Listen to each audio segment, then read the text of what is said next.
গায়ে আমার গরম রক্ত, আমি কেশবদার চরম ভক্ত। কেশবদা কেশবদা কেশবদা কেশবদা। এই কেশবদা হলো সেই কেশবদা যার ফেসবুকে 1 মিলিয়ন ফলোয়ার, এবং এই কেশবদা সেই কেশবদা এই পৃথিবীর সমস্ত ছাপড়া ছাপড়ি নিব্বা নিব্বির পেইন কিলার। পৃথিবীর মানে শুধু বাংলায় মানে ওয়েস্ট বেঙ্গলেই, মানে উনি হচ্ছে এই ছাপড়া ছাপড়ি নিব্বা নিব্বিদের পেইন কিলার, মানে ওদের মন পুরাই ঠিক করে দেয়, পুরাই। প্রথমত আমিও কেশবদাকে ভালো মতন খুব একটা চিনতাম না। ফেসবুকে অনেক পোস্ট দেখি এবং নিউজ ফিডে স্ক্রোল করতে করতে খালি দেখি কেশব দে কেশব দে কেশব দে, মানে কেশব দেখে নিয়ে পুরো মাতামাতি চলছে পুরো ফেসবুকে এবং সোশ্যাল মিডিয়া অন্যান্য প্ল্যাটফর্মে। তো আমি একটু ঘাটাঘাটি করে তার ব্যাপারে কিছু ডিটেলস জানতে পারি এবং তার কিছু সৎকর্মের প্রতিভা জানতে পারি, এবং তার মধ্যে এত প্রতিভা এত ট্যালেন্ট আমি জানতাম না, এবং এই কেশবদাকেও আমি পুরোপুরিভাবে চিনতাম না। পরে আমি ইউটিউবে সার্চ করে দেখি আচ্ছা ইনি হলেন রাজ চক্রবর্তীর অনেক বড় ফ্যান, মানে ওনাকে একদম পুরোপুরি মানে মাথা থেকে রক্ত পর্যন্ত মানে কপি করে। মানে ও রাজ চক্রবর্তী থেকে তো কপি করে না, মানে রাজ চক্রবর্তী যেমন সিনেমা কপি করে, এই আমাদের কেশবদা হচ্ছে সেরকম গান কপি করে, আর হচ্ছে বাংলার ছাপড়া ছাপড়ি নিব্বা নিব্বিদের পেইন কিলার। তো আমি প্রথমে যেহেতু খুব একটা চিনতাম না, তারপরে ইউটিউবে সার্চ করি, তারপরে জানতে পারি ও কি লাগছে, যেটা বঙ্গাই একসময় ট্রেন্ড করেছিল এই শব্দটা, সেই ও কি লাগছে যে গান করেছিল কেশবদে, ইনি হলেন সেই কেশবদে। আজ অব্দি একটা গান নিজে বানায় নেই, সব রিমেক। এই যে আগেই বললাম রাজ চক্রবর্তীর চরম ফ্যান, পা থেকে মাথা পর্যন্ত পুরাই কপি করে, মানে পা থেকে মাথা পর্যন্ত পুরাই মানে ভক্ত, তাই কপি ছাড়া জীবনে কিছু করলো না। তো চলো আজকে আমরা এই কেশব দেখে নিয়ে খেলবো, আসো খেলবো, খেলা হবে খেলা হবে। কেশব দে সিম্প্যাথি দে, কেশব দে সিম্প্যাথি দে। आ आ आ मैं तुझसे ऐसे मिलूं, तेरी जान बन जाऊं। आ आ आ आ तुझको बना के समुंदर। आ आ आ এখনো কেশবদাকে চিনতে পারছো না? আরে কেশবদা হলো সেই কেশবদা, আরে সেই কেশবদা, আরে খেলা হবে, ও কি লাগছে, বৌদি, মানে সব যে মানে চম্পা চম্পা গানগুলা যে দিছে কেশবদা, কেশবদাকে এখনো চিনতে পারছো না? আরে কেশবদার গান শুনলে মানে মন প্রাণ ধন জুড়ে মানে জল পড়ে, চোখ দিয়ে তোমার জল টকবক করে, মানে আমার ঘর বন্যা হয়ে যায় আমার ঘরে চোখের জলে, মানে ডিপ্রেশন কিলার, মানে মনের ব্যান্ডেজ উনি, মানে মানে ডাক্তারও মানুষকে এত তাড়াতাড়ি ঠিক করতে পারে না, উনি যত তাড়াতাড়ি ছাপড়া ছাপড়ি নিব্বা নিব্বিদে ঠিক করে দেয়, মানে আরে ও কেশবদা, মানে ওনার গান শুনলে ও বাবা গো আত্মা আমার মানে জুড়ায় যায়। তো বেশি ভাগ না বকে চলো আজকের ভিডিও শুরু করা যাক। आ आ आ मैं तुझसे ऐसे मिलूं, तेरी जान बन जाऊं। आ आ आ आ तुझको बना के समुंदर। आ आ তো প্রথমে আসি দাদার গান নিয়ে। দাদা প্রথমত অন্যের গান রিমেক করে বানায় এবং সে মনে করে নিজের গলায় সেই গানটা আরো বেশি ভালো লাগবে, কিন্তু না, একদমই না, একদমই না।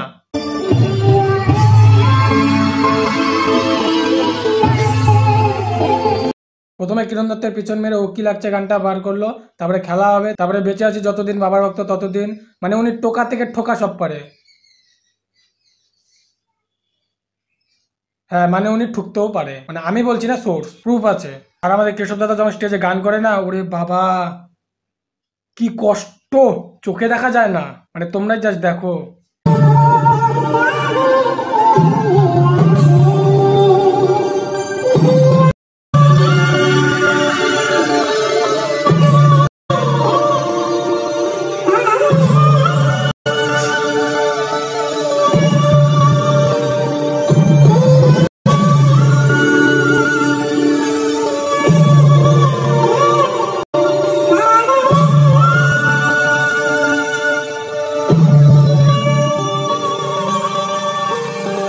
আমাদের দাদা হচ্ছে বিশাল ফেমাস, ঠিক আছে? আমাদের দাদাকে চেনে না কেউ, এরকম কেউ নেই, আমাদের দাদাকে সবাই চেনে, মানে পুরাই ফেমাস, পুরাই। আর আমাদের দাদাও না মানে সব ট্রোল নিতে পারে, মানে দাদার গায়েই লাগে না, ট্রোল রোস্ট মানে সব নিতে পারে বিন্দাস। সরি আমি তো ভুলে গেছিলাম, মানে মাঝখানে, হ্যাঁ, দাদার অনেক প্রতিভা ধরা পড়ে গেছে। তো যাই হোক, ওগুলো নিয়েও আলোচনা করবো, তার আগে বলে দিই এই ভিডিওটা এন্টারটেন করার জন্য বানিয়েছি, কেউ আমার পিছনটা মেরে দিও না, ঠিক আছে না? আমি ইউটিউবে ভিডিও আপলোড করার পর অনেক থ্রেড কল আসছে, তো আমার জীবনে আরেকটা ইচ্ছা, মানে চরম ইচ্ছা, যে টিম কেডি থেকে একটা থ্রেড কল আসুক, মানে আমার চরম ইচ্ছা, আমি বেঁচে থাকতে মানে একটা থ্রেড কল চাই টিম কেডি থেকে। টিম কেডি প্লিজ আমার পিছন মারুন প্লিজ। আর আমাদের কেশবদাও না মেয়েদের খুব সম্মান দিয়ে জানে, বিশেষ করে বৌদিদের, বিশ্বাস হচ্ছে না? এই দেখো বৌদি কি হয়, বৌদি আমাদের কাছে মায়ের মতন। হ্যাঁ, বৌদি মায়ের মতন হয়। কিছু কিছু বাড়িতে তো দেখা যায় যে বৌদিকে এখনো মায়ের জায়গাতেই সম্মান করা হয়।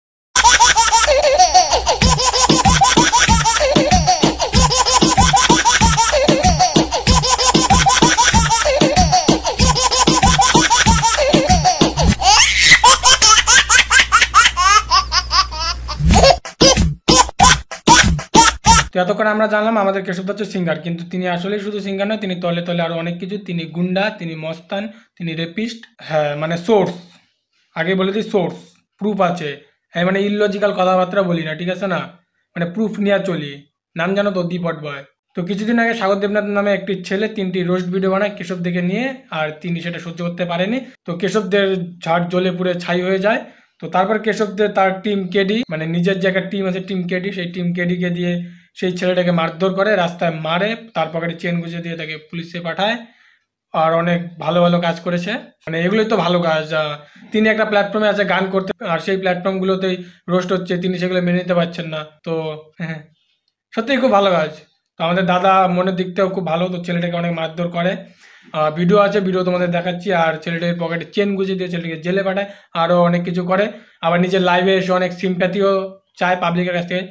আমি সুইসাইড করতে গেছিলাম, ও সরি, সুইসাইড করতে গেছিলাম এবং আমি হয়তো নিজেকে শেষ করে দেওয়ার কথা বলেছিলাম। এমনি করে কি করে হবে?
আমাদের এই কেশবদা যদি কোনো গানকে রিমেক করে বানায় তবে সেটা ভালো কাজ, মানে কেশবদা যদি করে তবে ভালো কাজ।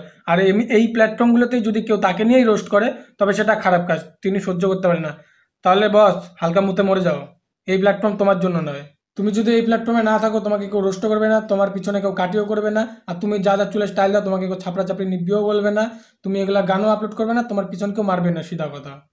তুমি এই প্ল্যাটফর্ম ছেড়ে দাও। पहली फुर्सत में भोसड़ी के निकल, समझा? मादर चोत, पहली टिकट निकाल और भाग उधर लौड़े, चल मादर चोत। তো সেই ছেলেটার সাথে কি করেছে তোমরা আগে সেটা দেখে নাও, তারপর আমি বলছি আমার বক্তব্য। ছেলে দেখি ফাট করে গেলে এই জায়গাটায় ধাক্কা মারলো, ধাক্কা দিয়ে বলছে বাঞ্চর ছেলে তুই চিনিস, তোকে পুঁতে ফেলবো, আমি তোকে ফোন করেছিলাম আগের দিন, হ্যাঁ তুই কথা বলিস নি আমার সাথে, তোর গার মেটে বা আরো অনেক বহুত বাজে বাজে নোংরা ভাষায় মা বাবা তুলে গালাগালি দিচ্ছে, ধাক্কা দিচ্ছে। ফাট করে কোথা থেকে কেশবদা আসলো বাইকের পিছনে করে, এসে এসে বলছে গায়ে হাত দিবি না, কেউ গায়ে হাত দিবি না, ওকে কেউ মারবি না। তো আমি দেখতে পাচ্ছি এই কথাটা বলার সাথে সাথে ও আবার চোখ দিয়ে ইশারা করছে মার মার, মানে চোখ দিয়ে বলছে মার। মানে কেশবদা তো একদিকে ভালো সাজার জন্য বলছিল মারিস না, ওদিকে আবার তলে তলে বলছিল মানে মেরে পুরো ভলে চপা দিয়ে দে নাকি, পুরো দুমুখো সাপ। তো ধাক্কা দিচ্ছে, 1-2 মিনিট ধরে এমন ধাক্কা ধাক্কি চলছে। আমি দেখতে পাচ্ছি কেশব গলার থেকে চেনটা খুলছে, আমি ভাবলাম যে হয়তো মারামারি করবে বা টান লাগবে, এর জন্য চেনটা ছিঁড়ে যাবে, হয়তো এই জন্য খুলে রাখছে। তো চেনটা খুলে হাতের মধ্যে রেখেছে, আমি দেখতে পাচ্ছি, রেখে আমাকে বলছে ভাই সাইডে আয়, সাইডে এসে আমাকে যেই সাইডে নিল, এবার ওরা ধাক্কা ধাক্কি দিচ্ছে, পাট করে চেনটা আমার পকেটের ভিতর ঢুকিয়ে দিল। এবার আমার জিন্সের প্যান্ট টাইট, প্যান্টের পকেটটা অনেক টাইট, এবার হাত ঢুকলে বোঝা যাবে। এবার যখনই আমি হাত দিই প্যান্টের ভিতরে দেখি চেন, দুখানা চেন, সোনার চেন। তো চেন দুটো আমি বের করলাম, আমি বললাম দাদা এটা কি হলো? বলছে বাঞ্চর ছেলে চেঞ্চুরি করবি, ঠিক এই জায়গাটা ধরলো আমার, টানতে টানতে নিয়ে যাচ্ছে সবার সামনে কেশব থেকে। মানে তুমি পাবলিক প্লেসে অন স্পট একজনকে মারছো, তার উপরে আবার তার পকেটে সোনার চেন গুঁজে দিয়েছো। মানে ভগবান যখন তোমাকে বানাচ্ছিল না, ওই যে আমরা ফেসবুকে মিম দেখি না, একটু বুদ্ধি দেয়, একটু জ্ঞান দেয়, আর একটু মানে একটু একটু করে সব কিছু দেয় একটা মানুষের মধ্যে, তোমার মধ্যে মানে বুদ্ধি জ্ঞান কিচ্ছু দেয় না, খালি শয়তানিটাই মানে 100% দেওয়া গেছে। নাহলে যেগুলো ভালো জিনিস দিচ্ছে ওগুলো নিতে পারো নাই তুমি কেশবদা। কেশবের বাবা এসে আমার এখানটা, এই যে জায়গাটা দেখতে পাবে ভালো করে, এই দাগটা দেখতে পাবে ভালো করে, কেশবের বাবা এসে আমার ঠিক জামাটার উপর দিয়ে এমনভাবে চিপে ধরেছে। আমি বলছি কাকু লাগছে, হাতটা ছাড়ুন। বলছে তুই আমার সোনাকে মেরেছিস, তুই জানিস তোর জীবন শেষ করে দেবো, তোর এই করবো সেই করবো, তোকে জেলের ভাত খাওয়াবো, আরো অনেক অনেক বাজে বাজে কথা। মানে উনি যে এত মানে বয়স্ক একটা মানুষ হয়ে ওর মুখের ভাষা যে এরকম আমার জানা ছিল। মানে কাকু তোমার ছেলে একজনকে মারছে, কই তাকে আটকাবে, কই তাকে বোঝাবে বলবে, তা নয় তুমিও সেই বাচ্চা ছেলেটাকে গিয়ে মারলে। মানে দুদিন পরে তো পারলে আমাকেও, মানে আমারই এখন ভয় লাগতেছে। কোনো ব্যাপার না, পার্লামেন্ট আমার বাপের, দেখা নিবো। এই যে আমি যে বারবার বলছি কেশবদের সিম্পেথি দে, বিশ্বাস হচ্ছে না, তাই তোমরা ওর একটা ভিডিও ক্লিপ দেখো। মানে তোমাদেরই মনে হবে জুতাটা খুলা, সরি মানে আমার থেকে অনেক বড়, কিন্তু ওনার কাজে আমি, তোমরা জাস্ট দেখো ভিডিওটা। মানে এমন সিম্পেথি চাচ্ছে, কিছু বলার নাই। হয়তো সুইসাইড করতে গেছিলাম এবং আমি হয়তো নিজেকে শেষ করে দেওয়ার কথা বলেছিলাম। সারাদিন খাইনি, বিশ্বাস করুন, সারাদিন খাইনি বলতে খেতে পারি। তৃতীয় কথা, ওই ছেলেটিকে ও বলছে যে ওকে মারার জন্য যাওয়া হয়েছিল। ওকে যদি সত্যি মারার জন্য যাওয়া হতো তাহলে কিন্তু ওই অবস্থায় ফিরে আপনাদের সামনে সুস্থভাবে ভিডিও করতে পারতো না। ঘটনা এসছে যে ওর পকেটে নাকি একটা সোনার চেন ঢুকিয়ে দেওয়া আছে। এটা আমার কাছে খুব হাস্যকৌতুক লেগেছে। ও যখন আমার গলায় হাত দেয় তখন ওর হাতে টান লাগে, মানে কলারটা যদি এভাবে ধরা হয়, আমার গলায় চেন পড়া থাকে সবসময়, টান লেগে ওর হাতে একটা চেন বেরিয়ে আসে। আর একটা কথা বল ভাই, এই যে তোর গলায় যে সোনার চেন, মানে শিকলের মতন মোটা, এটা টাই না তোর কেন? তোর 14 গোষ্ঠী কেন, আমার 14 গোষ্ঠী কেন? মানে আমার পুরো হোল 14 গোষ্ঠী হলেও ওটা ছিঁড়া ফেলতে পারবে না। আর তুই বলছিস ওটা ও ছিঁড়া তার পকেটে রাখছে, এটা কোনো সম্ভব? You are under CCTV. দেখো ভিডিও কেমন লাগে।